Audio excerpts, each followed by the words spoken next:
দক্ষিণ আমেরিকার ফুটবলের দুটি প্রতিদ্বন্দ্বী দল প্যারাগুয়ে এবং আর্জেন্টিনা। তাদের হেড টু হেড ইতিহাস আমাদের প্রতিবারই নতুন উত্তেজনার স্বাদ দেয়। এই দুই দল মোট ১০০ বারেরও বেশি একে অপরের মুখোমুখি হয়েছে। সেখানে আর্জেন্টিনা বেশিরভাগ ম্যাচই জয়ী হয়েছে, কিন্তু প্যারাগুয়ে তাদের ডিফেন্সিভ দক্ষতায় কিছু স্মরণীয় মুহূর্ত তৈরি করেছে। আর্জেন্টিনা দলে লিওনেল মেসির মতো বিশ্বসেরা খেলোয়াড় আছে, যিনি দলকে সবসময় বাড়তি শক্তি দিয়ে থাকেন। অন্যদিকে প্যারাগুয়ে তাদের টিমওয়ার্ক ও শক্তিশালী ডিফেন্সের জন্য পরিচিত।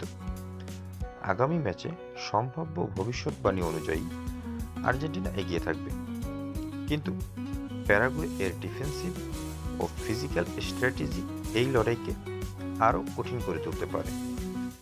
শেষ কয়েকটি ম্যাচে প্যারাগুয়ে ভালো লড়াই করেছে, কিন্তু আর্জেন্টিনা এর সাম্প্রতিক ফর্ম এবং অভিজ্ঞতার কারণে তাদের ফেভারিট হিসেবে ধরা হচ্ছে।